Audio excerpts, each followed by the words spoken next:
I've been put in a really difficult position here. I love my ROG Ally. It's my go-to handheld PC. And after spending some time previewing the Ally X, it is so much better that what I want to do is the same thing I did last time and tell you guys, run out and buy it right now. But what if ASUS does the same thing as last time? What if there's a flaw in the hardware and they not only refuse to issue a recall, but refuse to acknowledge it at all? They've got some serious community trust issues to address, and my hope is that by the time we release this video, they will have taken decisive action that I can display on screen right now to help set their company on the right path. Because if they can do that, the Ally X is sick. I mean, our hardware isn't technically final, but guys, they have fixed everything. Chassis, more comfortable. Thumbsticks, better materials, and replaceable with Hall effects from GillyKit. Expensive XG mobile expansion interface, replaced with industry standard USB 4. And guys, that's just for starters. Now, given that this is a preview, ASUS wouldn't authorize the publication of graphs, but hey, they did leave the device in our hands and we do have a testing lab, so I might make some, let's call them predictions about performance that are going to blow your mind, even if you feel like you can't trust ASUS right now. Speaking of companies you can't trust, how about our sponsor, Dbrand?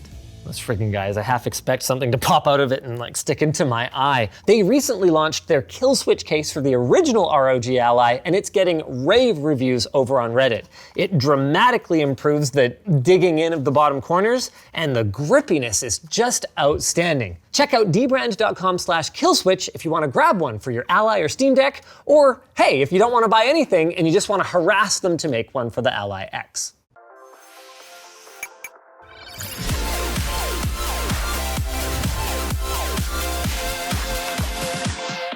Let's begin with what the Ally X isn't. It isn't the Ally 2, so there's no major leap forward for gaming performance. In order to achieve that, ASUS would have had to wait for AMD's Strix Point mobile chips, which would have increased the device's price dramatically. It also isn't a major leap in screen quality. In fact, ASUS says that they not only aren't using an OLED display, they're using the exact same panel as last time. With that out of the way, there are performance improvements, and some of them are big.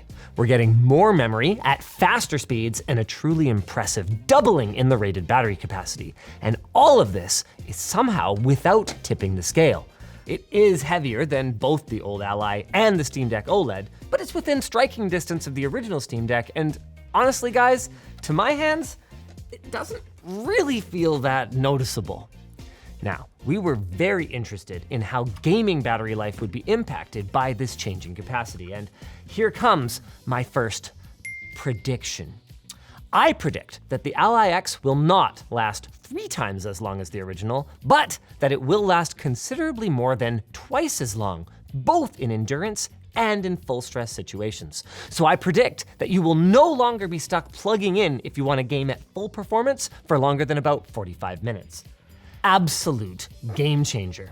And while we are still limited to AMD's Z1 Extreme APU, the additional 8 gigs of DDR5 for a total of 24 gigs running at 7,500 megatransfers per second should result in a few more FPS in your favorite titles. Now, not every game is gonna see a big uplift. For example, I predict that Grid Legends will test basically the same on both devices. But while the unit that I'm holding is still defaulting to 10, 15, and 25 watts for each of the stock power profiles, ASUS has told us that the plan is to launch the new Ally with each profile increased by 2 to 3 watts, since they've got all that extra battery headroom now. That should result in minor but measurable increases across pretty much every game. Let's play with it. I gotta say, the color, it's not as striking. It definitely looks more generic, almost like they're copying the MSI Claw now. But white is not a good color for something that you're gonna have your grimy meat hooks all over. I wanna do a blind test for weight. Okay, blindfold me. Wait, no, I have a better idea. I'm gonna take this wonderful dip dye hoodie from lttstore.com and do this with it. How many fingers am I holding up? 3. No, he's wrong. All right, he's blind. I'm gonna have to be careful not to touch the bottoms because it's more rounded on the new one. I like that way better. So I'm just gonna kind of grab them like a Teenage Mutant Ninja Turtle. Here's the first one. Okay, so this is one. Okay. Okay, you got that? Here's the other one. Oh man, when I held that first one, I was like, oh, that's definitely the new one, but now I'm not sure. Number 1. I feel like I'm at the optician. Okay. And 2. This is the original. Yeah. Okay. You're right. It's really close. Let's have a look at some of our other changes here. I can't say that I particularly noticed the difference in material on the joysticks. But with that said, Ploof, you didn't mention the ring on the top. I actually really like that, how it kind of cups the tip of your thumb a little bit better. Big fan of that. Ooh, and they're tighter. So you can replace them with thumbsticks from Ghillie Kit, but you may not want to, at least not until they die. ABXY buttons sit a little bit higher. You know what? I think I like that too. I remember having this debate with the Aya Neo guys. They switched over to more of a micro switch style button, and I was like, oh guys, I really don't like that. And they're like, well, we do. And I was like, okay, cool. I guess I'll daily an Ally now. This is even more better from my perspective. Ooh, triggers are bigger. Ooh, yeah, that's nice. And these rear buttons are a lot smaller. As someone who doesn't really use them, honestly, I consider that an improvement. I'm gonna hit them accidentally way less often. You can actuate them from any direction. Oh, interesting. You can mash them like that, like that, like that, or like that, or just press them. Yeah, the old ones do not have that capability. More venting. Cool. I'll never say no to that. Standing in basically the same spot in Ghost of Tsushima, running at 1080p medium without any frame gen or any kind of dynamic resolution scaling or anything like that, I predict that we will see frame rates anywhere from about 5 to 10% better. It's not a lot, and it might not even be the kind of thing that you would notice day to day, but it is measurable, even if we couldn't measure it. It's definitely heavy, but so was the old Ally. I think the deck might be a little stiffer. Not by much, and this is technically pre-production, but it's good. I didn't notice how much thicker it was for how little more it weighs. Of course, Ghost of Tsushima is not a game where we're going to be able to take advantage of the high refresh rate display unless we're running at very, very low detail settings. So let's close this down and try something where we can. All right, that is smooth. I suspect that this is gonna be something of a controversial choice because, hey, the Steam Deck OLED, it's OLED, it's HDR. You get none of that here, but what you do get is 120 Hertz and something that I think is maybe more important than any of those things on a handheld. You get variable refresh rate. And when you're gonna be dealing with frame rates in the 20 to 40 range, it's something that can make a very, very noticeable difference in animation smoothness. How about this, ASUS? 2 versions. Ally X, Ally O. Emulation, guys, especially later consoles like the PS3, it's heavy because it not only hits the GPU hard, it hits the CPU super hard as well. So having that extra battery, man, makes it a much more viable use case. Here's Demon's Souls running in RPCS 3. Am I seeing a difference in performance? No. But am I seeing that PS3 emulation is totally a thing on these devices? Yes. Now, guys, the keen-eyed among you will have probably noticed that in addition to the other changes we've talked about already, we've now got 2 USB-C ports on the top. This left one is just USB 3.2 Gen whatever, but the one on the right is a full-fat Thunderbolt compatible, hopefully, USB 4 port. And there are a couple of reasons why this is freaking awesome.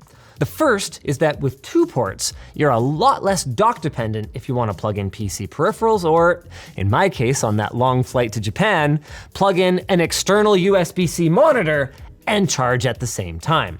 The second is that the ability to plug in an eGPU via Thunderbolt will allow you to supercharge this thing for gaming on a bigger screen without being stuck paying desktop prices for laptop grade XG Mobile GPUs. Oh, and while the battery may have doubled, charging time hasn't, thanks to 100 watts of power delivery support over those USB-C ports. Now, unfortunately though, the included charger didn't get leveled up at the same time, so you'll need a third-party one in order to take advantage of that. Boo. Now, a second thing that you keen eyers probably noticed is that the micro SD card slot has moved. About that. Thanks to this article from Hackaday that was published on May the 4th, it looks like someone is finally shining a light on what the heck was going on with those Ally failures, even if ASUS refuses to do so. If Hackaday is correct, which I predict that they are, the thermals were never the issue. The issue is that they used a certain model of PTC fuse that is prone to failure. Now we're gonna have the article linked in the description down below, and what we're also hopefully going to have is a strong, decisive statement from ASUS that acknowledges the situation and lays out a path forward that takes care of their many Ally customers, or as I'll be calling them, allies. In fairness to ASUS, they have covered the SD failures so far, and they've increased the coverage for that issue from 1 year to 2, but that's not enough. What I wanna see from them here and going forward is better transparency. We have no idea what percentage of the original Allies were or will be affected, and ASUS still hasn't formally acknowledged that it's a hardware flaw, which I predict that it is. And if it's a hardware flaw, that sounds to me like the kind of thing that should either be recalled or proactively dealt with. So until this gets cleared up and ASUS manages to demonstrate that they can be trustworthy again, it doesn't matter how much I might like the Ally X. Like, okay, have you guys ever heard someone say, don't hate the developer, hate the studio? I feel kind of the same way here. The Ally X team should be so proud of this. They should be so proud that they helped ASUS finally find incredible. But even if I might make the personal choice to buy one, I'm not gonna be able to recommend it, even though I really want to. I predict that the thermals will improve by more than 5, but less than 10 degrees thanks to larger heat pipes and more fan blades. The board and chassis have been redesigned so we can fit a double-sided 2280 SSD in here. Guys, you can put up to an 8 terabyte SSD in this thing. And speaking of capacity, it comes with 1 terabyte out of the box now, which is double the previous generation. It's $100 more for fundamentally the same core specs, but this is more than the sum of its parts. Which, actually, I wonder, is it more serviceable? Why don't we take it apart, find out. Ooh, wow, that's a lot of battery. Look at it go. I like this. Here's the daughter boards for the joysticks. So replacing those is as simple as, I mean, what did I take out? 6 screws plus another 3 per daughter board and a little ribbon cable. That flippin' awesome. These fans are tiny. Based on how much quieter it sounded to my ear, that is not what I was expecting to see. I mean, how often has that ever happened? You make a smaller fan make more or less noise? Like, sure, I guess so. Heat pipe's thicker. There's the big SSD slot. That is so awesome. I was really, irrationally so, but really upset that the original Ally only supported 2230. It's just like, really, you can't make it just a little bit bigger so we can put a full-size SSD in this thing? And they're cheaper too, right? The 2280s, just because of the economies of scale. They make a lot more of them. There's more competition in 2280. VRMs have thermal shmoo there. One thing I would like to know is if the Wi-Fi card is a separate card. I doubt it. I suspect it's soldered, but I wouldn't mind knowing that. Wi-Fi chip is soldered. That's all I really needed to dig further to find out. Kind of a bummer. We saw this with the Steam Deck where the OLED came in like, yeah, we've got like way better download speeds now, dude. Like, yeah, but if you had just had a mini PCIe slot on the board in the first, I understand, I get it. Integration saves cost, you know, but I would like to see replaceable Wi-Fi modules on these in addition to replaceable storage. The more I like this thing, the more disappointing it is that ASUS just can't get their reputation in line. I guess the silver lining is that they've still got time. The Ally X doesn't actually launch for about another month, and I'd like for a moment to directly address ASUS leadership here to say that I look forward to seeing a commitment to real, lasting change. And I also look forward to telling you about our sponsor, Dbrand. They say their ROG Ally kill switch case is practically indestructible. Haha.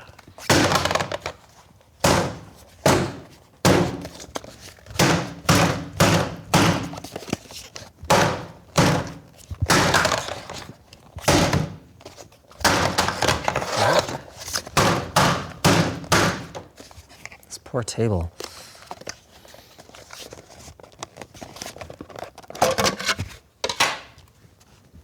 Not bad, Dbrand.